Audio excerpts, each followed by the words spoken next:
¿Qué tal, hermanos? Feliz cumpleaños. ¿Cómo están? Me alegra estar con ustedes en este tiempo. Me pidieron un tema y yo le compartí a Eduardo Chávez el tema de el encargo de predicar el Evangelio. Y lo tomamos de la carta del apóstol Pablo a Timoteo, la segunda carta. Es la carta de despedida. Él ha estado predicando, el apóstol Pablo, el Evangelio, y puede decir, he llenado todo el mundo conocido del Evangelio. He llenado todo del Evangelio de Cristo. Él pudo decir, ay de mí si no predico el Evangelio. Me es impuesta necesidad. Y va por todas partes predicando el Evangelio. Cuando se encuentra con el Señor allí en el camino a Damasco, dice solamente ante la revelación del Señor Jesús, Señor, ¿qué quieres que yo haga? Y luego es llevado a Damasco y allí Dios le habla a Ananías y Ananías dice, Señor, ¿cómo voy a ir a verlo a este Saulo si persigue a tus hijos? Anda, porque instrumento escogido me es este. Instrumento escogido me es este. Él no iba a ser importante por lo que él era, sino por lo que Dios iba a hacer con él como instrumento para proclamar el mensaje del Evangelio de Jesucristo. Así que puede llegar a predicar a hombres humildes, a judíos, a gentiles y a reyes y emperadores, porque el encargo que Dios le dio como instrumento, recuerda mi hermano esta palabra, instrumento, es de predicar el Evangelio. Allí en Filipenses capítulo 3 dice, las cosas que eran para mí ganancia, las considero pérdidas. Yo era muy importante. Yo era fariseo, me eduqué a los pies de Gamaliel, era perseguidor de la iglesia, hablo muchos idiomas porque vivo en la ciudad de Tarso, que es la ciudad universitaria de la época romana, conozco el latín, conozco el griego, conozco el hebreo, conozco el arameo, yo soy todo eso es pérdida. Y esto es lo que le va enseñando a Timoteo, luego que lo recoge en Listra, de su mamá y su abuela, Loida y Eunice. Y le va explicando a Timoteo y va compartiendo con Timoteo la proclamación del mensaje del Evangelio. Y va a estar con Timoteo también en la cárcel, cuando escribe la carta a los filipenses, por la que la escribe Pablo y Timoteo. Seguramente Timoteo no estaba en la cárcel porque no tenía acusación, pero lo vendría a ver y estarían juntos porque era una casa y de ahí escribe la carta.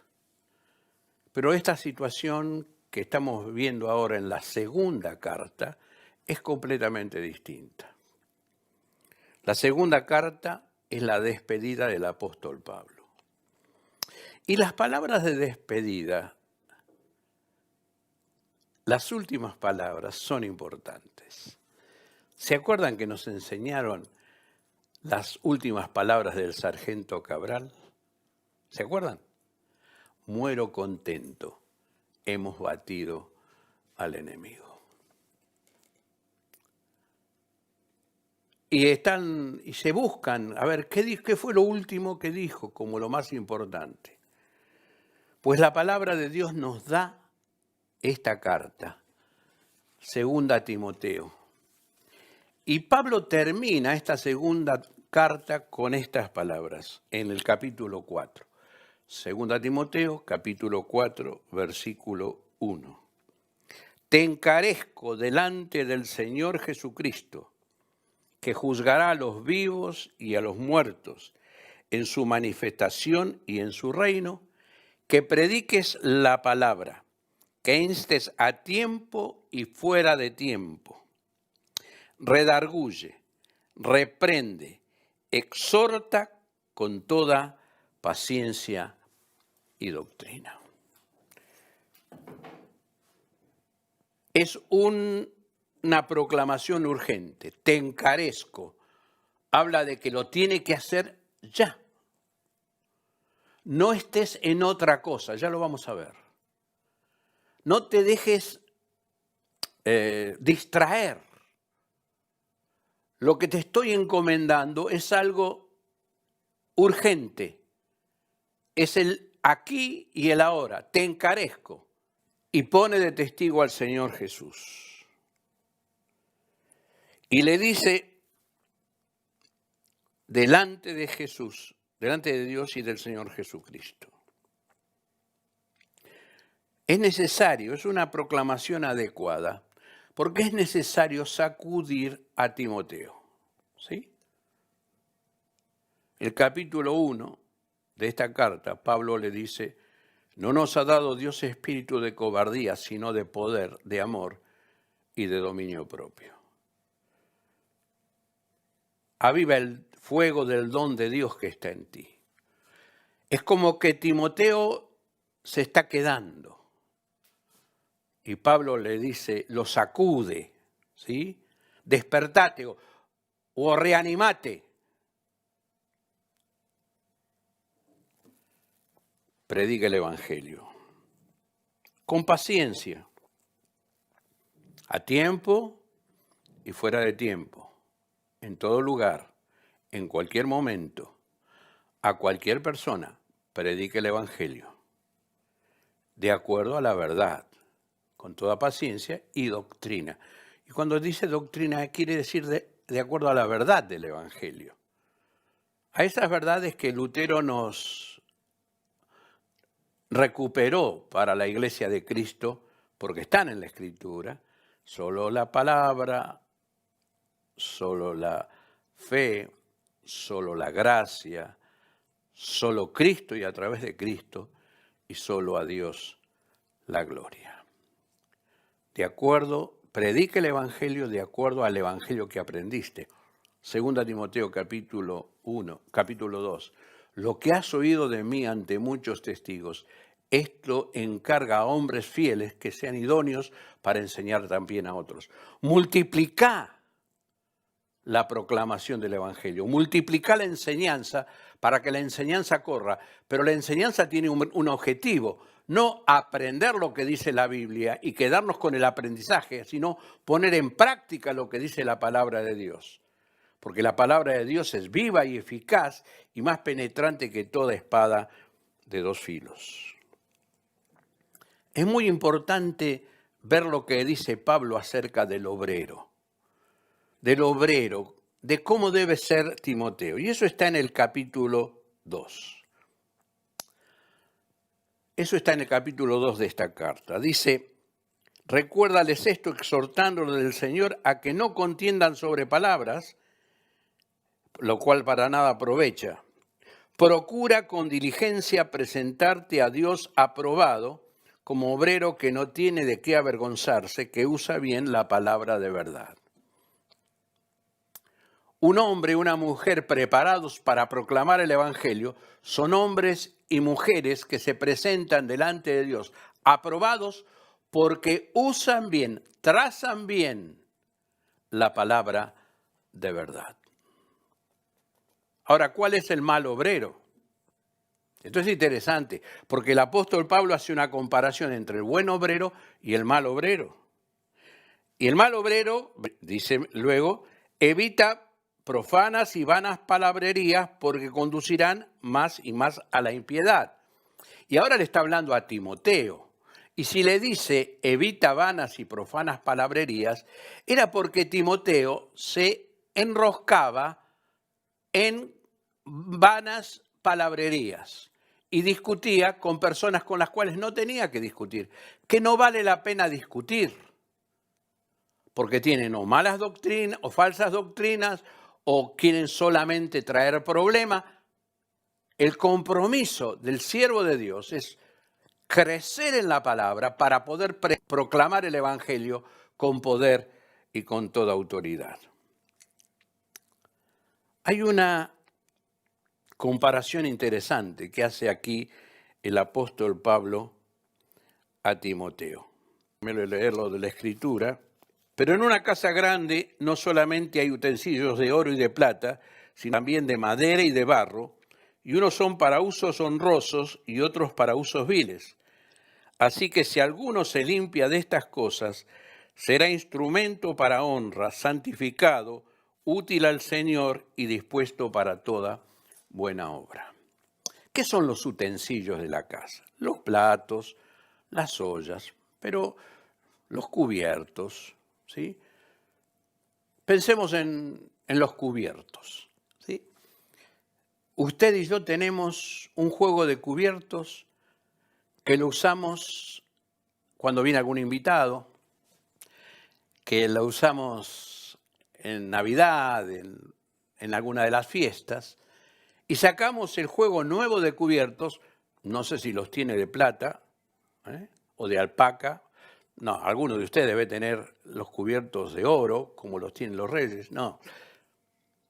Pero también tenemos los cubiertos que usamos de diario, todos los días.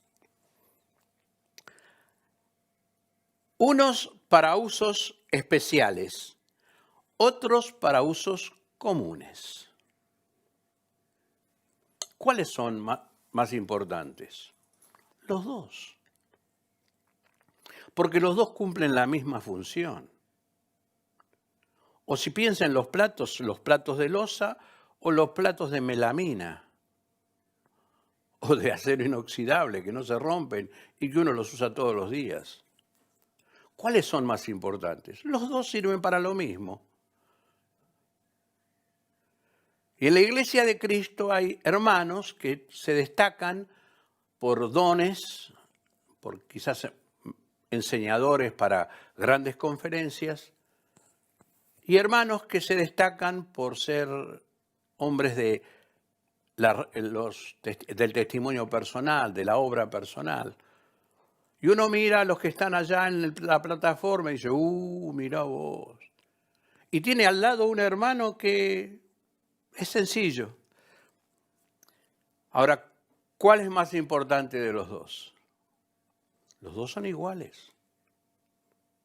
Lo importante del hermano que está en la plataforma o del hermano que está al lado, el hermano sencillo, o del plato de loza y del plato de melamina o de los cubiertos especiales para los días festivos y los cubiertos de todos los días, es que estén limpios.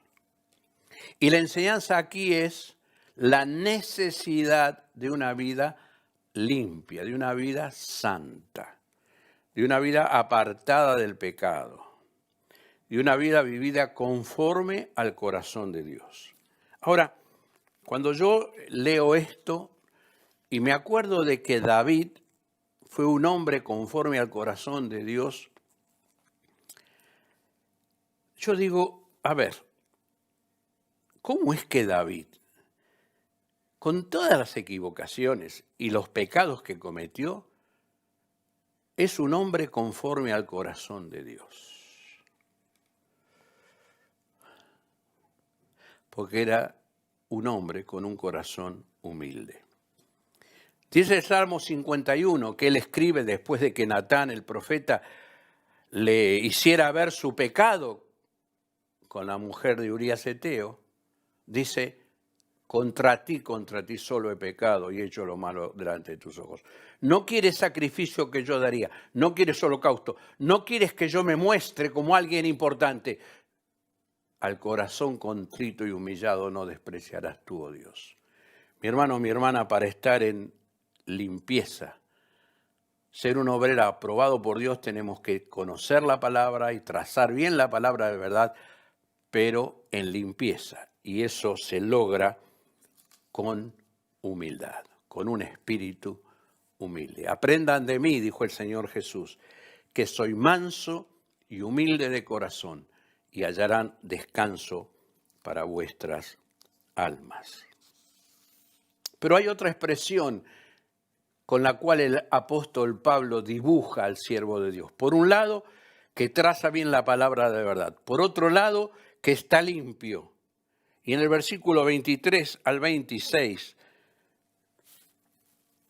dice, vamos al versículo 24, porque el siervo de Dios no debe ser contencioso, sino amable para con todos, apto para enseñar, sufrido, que con mansedumbre corrija a los que se oponen, por si quizás Dios les conceda que se arrepientan para conocer la verdad y escapen del lazo del diablo en que están cautivos a voluntad de él. El siervo de Dios no debe ser contencioso. ¿Se acuerdan de 3 Juan? Diótrefes. Diótrefes se sentía el cacique de la iglesia. Y como se sentía el cacique de la iglesia, decidía las cosas que se hacían en la iglesia, pero fuera del contexto de la palabra de Dios, como a él se le ocurría. Así que lo que hacía Gallo de recibir a hermanos que venían, en algunos casos, con cierto grado de persecución o perseguidos, y recibirlos y hospedarlos y atenderlos por causa de que habían salido para proclamar la verdad, él se los prohibía. Él era contencioso, no era amable para con todos, no era sufrido, no corregía con mansedumbre. Pero aquí el apóstol Pablo dice, debe ser amable para con todos, apto para enseñar, sufrido, que con mansedumbre corrija a los que se oponen. El Señor Jesús dijo, aprendan de mí, que soy manso y humilde de corazón. Ya lo habíamos dicho antes, cuando hablábamos de la necesidad de estar limpios, y eso viene con la humildad. Y la mansedumbre es ese ejercicio de poner nuestro carácter en las manos del Señor Jesús. Hay mucho hermano, mucha hermana que son de carácter fuerte. Y no son mansos. Yo quiero ser manso. Yo quiero ser un hombre humilde.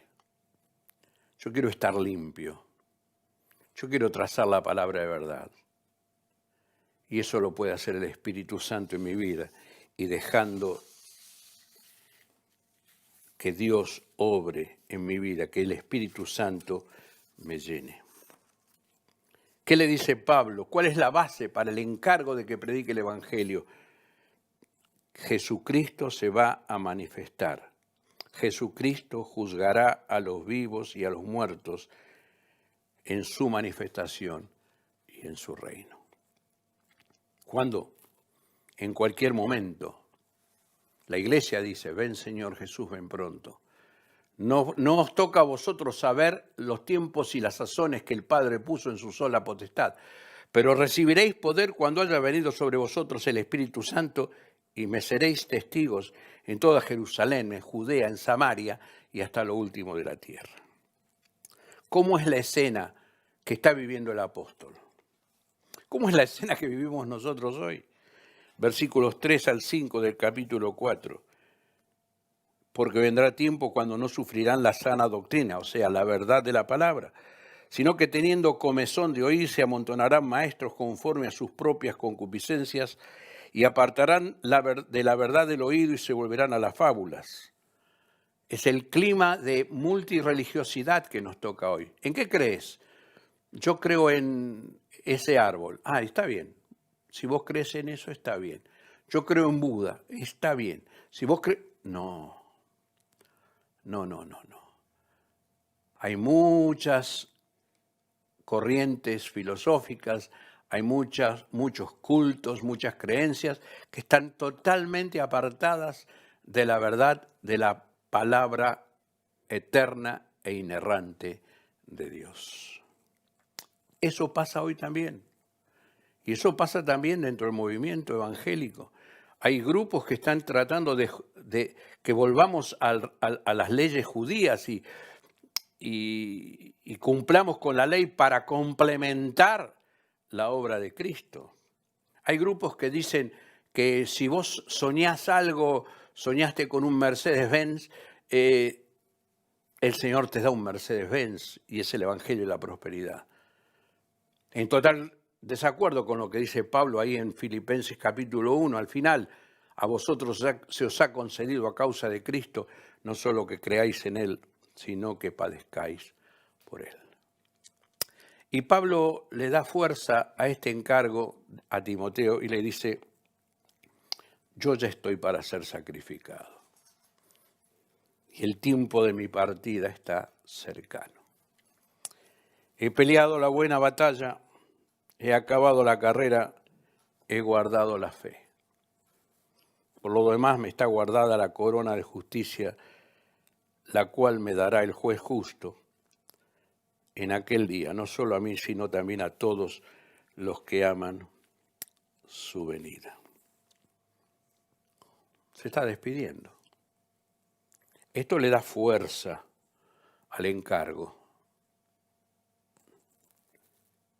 Peleé la buena batalla, acabé la carrera, guardé la fe. Cumplí. Hace muchos años, yo no me acuerdo la fecha, estaba mi suegro, don José Sicone, orando de rodillas con otro anciano de la iglesia, don Augusto Todó. Y había una hermana de la iglesia, de nombre doña Gracia, que estaba muy enferma. Y en la oración, don Augusto Todó dijo, Señor, eso me lo contó mi suegro, Señor, doña Gracia está muy mal, llévala. Y si te parece y nos querés llevar, nosotros ya estamos listos para ir al cielo, para ir con vos. Se fueron, terminaron la reunión de oración, almorzaron cada cabra en su casa, don Augusto vivía atrás de nuestra casa, y don Augusto se fue a dormir la siesta y el Señor lo llevó. Y yo escribí un artículo en lo que salía en ese momento Pregonero Cristiano y puse esta expresión, es como el viajero cansado, porque ese era el devocional de ese día, que recibe una dulce y alegre bienvenida en casa. Pablo está listo para ser sacrificado, pero no está quejándose, está afirmando que cumplió delante del Señor el encargo que Dios le había dado, con toda debilidad. Él va a decir, no yo, sino la gracia de Dios en mí.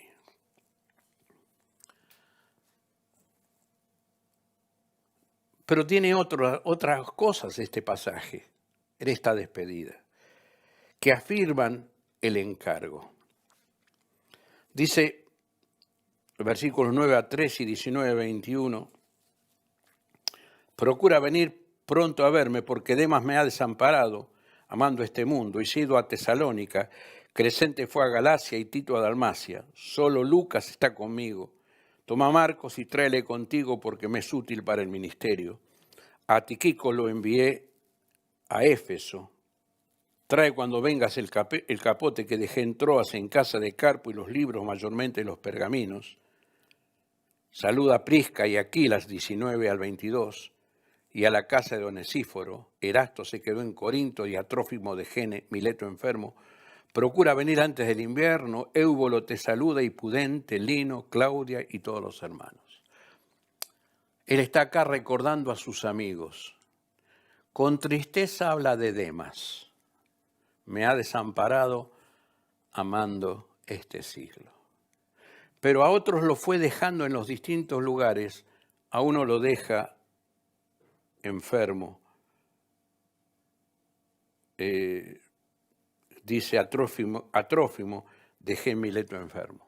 Él está preocupado por sus amigos y los ha dejado en distintos lugares para que cumplan la tarea. Y dice algo muy, muy dulce, solo Lucas está conmigo.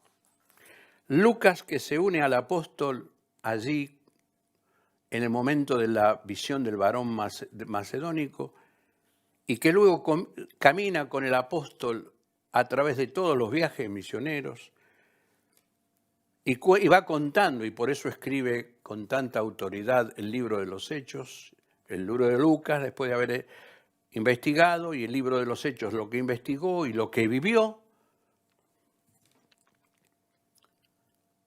Cuando llegó el momento de la cárcel, pero no de la casa, sino de la cárcel mamertina, la cárcel de más abajo, la cárcel de donde se salía para la muerte, cada condenado podía llevar un esclavo con él.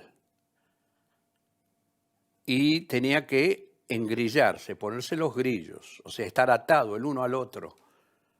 Y Pablo estaba débil, estaba enfermo, y Lucas era médico.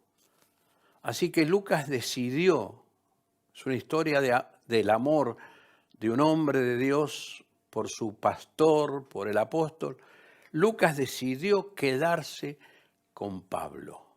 Solo Lucas está conmigo. Solo Lucas. Me podés visitar, vení, trae el capote, voy a tener frío. No sabemos si llegó Timoteo a traerle el capote y los libros y los pergaminos. No sabemos. Pero dice la tradición que un 29 de junio él muere con la cabeza cortada y Pedro muere, la tradición lo dice, no la palabra, muere cabeza abajo, crucificado. Han corrido la carrera, han peleado la batalla, han guardado la fe. Pero también aparece una persona mala aquí. Alejandro el calderero me ha causado muchos males. Es posible, de acuerdo a algunos estudiosos, que Alejandro lo haya acusado delante del emperador. Así que Pablo tiene que presentarse ante Nerón, un loco total, porque va a ser juzgado. Y a Nerón le encantaba matar personas. Y si podía matar cristianos, mejor todavía. Incendia Roma y dice que son los cristianos, y entonces crucifican a los cristianos y les prenden fuego. Pero a Pablo no lo pueden hacer eso. A Pablo pueden hacer dos cosas: mandarlo al Coliseo para que se lo coman los leones, o cortarle la cabeza. ¿Y qué dice Pablo en el versículo 16 al 18? En mi primera defensa ninguno estuvo a mi lado, sino que todos me desampararon. Se sintió solo. No les se ha tomado en cuenta. Pero el Señor estuvo a mi lado. Escucha bien, mi hermano, mi hermana. Él le está encargando a Timoteo que proclame el Evangelio y le dice, el Señor estuvo a mi lado y me dio fuerzas en el juicio para que por mí fuese cumplida la predicación y que todos los gentiles oyesen. Así fui librado de la boca del león. ¿Qué te parece? ¿Tiene algo que decir? Se equivocó el emperador. Sí tengo algo que decir. Y delante de todo, del emperador, de todo su séquito y de los hombres y mujeres que estaban siempre contentos y agachando la cabeza ante el emperador y viendo cómo el emperador mandaba a la muerte un montón de gente, Pablo predica el Evangelio. No dice piedad, no. Y me dio fuerzas para que por mí fuese cumplida la predicación y que todos los gentiles oyesen, todos los gentiles que estaban ahí, enemigos de la cruz de Cristo, perseguidores de los cristianos, tuvieron que oír en el juicio de Pablo, delante de Nerón, la proclamación del glorioso mensaje del Evangelio. ¿Por qué? Porque el Señor estuvo a mi lado. Mi hermano, mi hermana, no aflojemos en la proclamación del mensaje. Y si no lo estamos haciendo, busquemos del Señor las fuerzas, estudiemos la palabra, vivamos una vida de limpieza, no entremos en discusiones vanas, seamos hombres y mujeres preocupados, humildes, que están deseosos de encontrar estrategias para predicar la palabra, a tiempo y fuera de tiempo, como le encarga Pablo a Timoteo. El Señor va a estar a nuestro lado. No les quepa ninguna duda. Los viejos nos acordamos de aquel coro que dice, nunca te abandonaré, dijo el Salvador, ni jamás te dejaré, fiel es el Señor. Qué contentos seguiremos nuestro viaje, sí, contentos con el Salvador. Y se despide Pablo. No sé si lo volvió a ver, no lo sabemos. Se despide con estas palabras. El Señor Jesucristo esté con tu espíritu. La gracia sea con vosotros. Amén. Y permítame tomar estas palabras como cierre del mensaje. Hermanos, el Señor Jesucristo esté con vuestro espíritu. La gracia de Dios, la sobreabundante gracia de Dios, sea con todos ustedes. Amén.